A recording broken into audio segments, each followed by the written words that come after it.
Hey, salut tout le monde, donc voici ma revue de Captain America 2 The Winter Soldier. Puis vous inquiétez pas, si vous avez pas vu le film, je vais pas dévoiler aucun secret, aucun spoilers, comme ça l'expérience du film va pas être gâchée.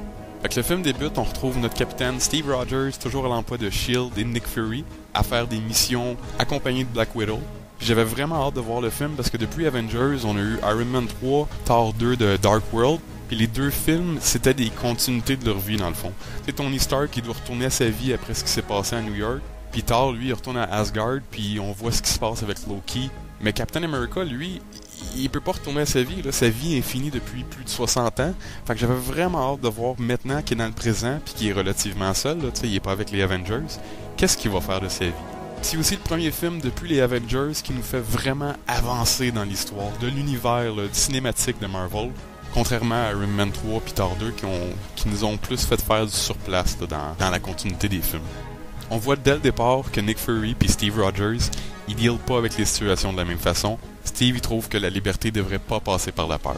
Mais on vit dans une époque différente aujourd'hui, donc les choses ont changé. On voit aussi Scarlett Johansson comme Black Widow qui joue un rôle de support à Chris Evans.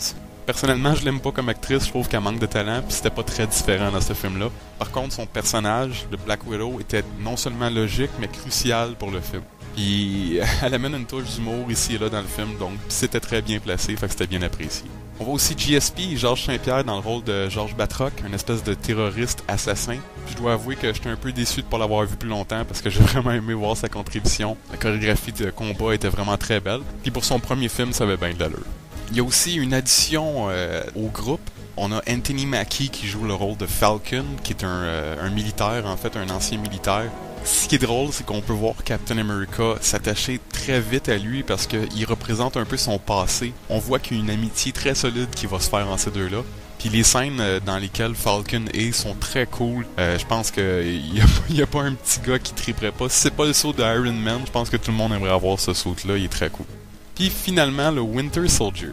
Pour ceux qui ont vu les bandes annonces, c'est pas un secret. Le Winter Soldier, c'est Bucky. C'est l'ami d'enfance de Captain. Qu'on voit là dans le premier film de Captain America, The First Avengers. Après avoir aidé Steve là, à combattre Hydra, il était tombé d'un train en mouvement dans un ravin puis il était déclaré mort. Maintenant, Captain doit non seulement faire face aux fantômes du passé dans sa tête, mais il doit aussi affronter son ami d'enfance qui semble être aussi fort que lui, mais immensément plus mortel. Là. Il kick des culs, il est très cool.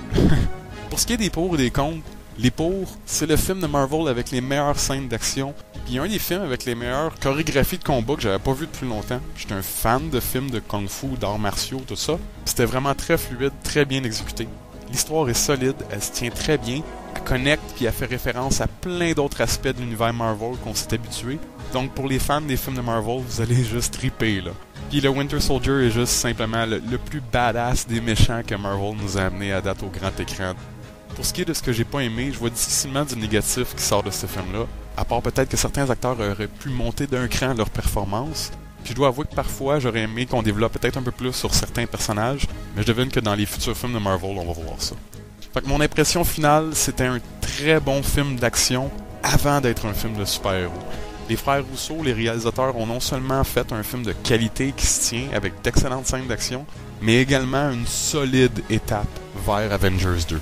L'implication de Captain America The Winter Soldier dans l'univers cinématique de Marvel est immense. Il n'y a aucun film de Marvel à date qui donne autant le goût de voir ce qui se passe après. Tu sors de ce film-là, là, tout ce que tu as envie de faire, là, c'est de voir Avengers 2. Mais pour ça, il va falloir attendre l'été 2015. Fait que je donne un 8.5 sur 10, puis je vous le conseille fortement. Puis je vais faire une vidéo d'ici peu avec tous les secrets, tous les détails, les caméos qui sont parfois évidents, mais il y en avait d'autres qui étaient vraiment très bien cachés. Fait que si c'est pas déjà fait, cliquez sur s'abonner sur notre chaîne YouTube, puis laissez-nous savoir dans la section commentaires juste en dessous du vidéo comment vous avez trouvé Captain America 2 The Winter Soldier. Ciao tout le monde!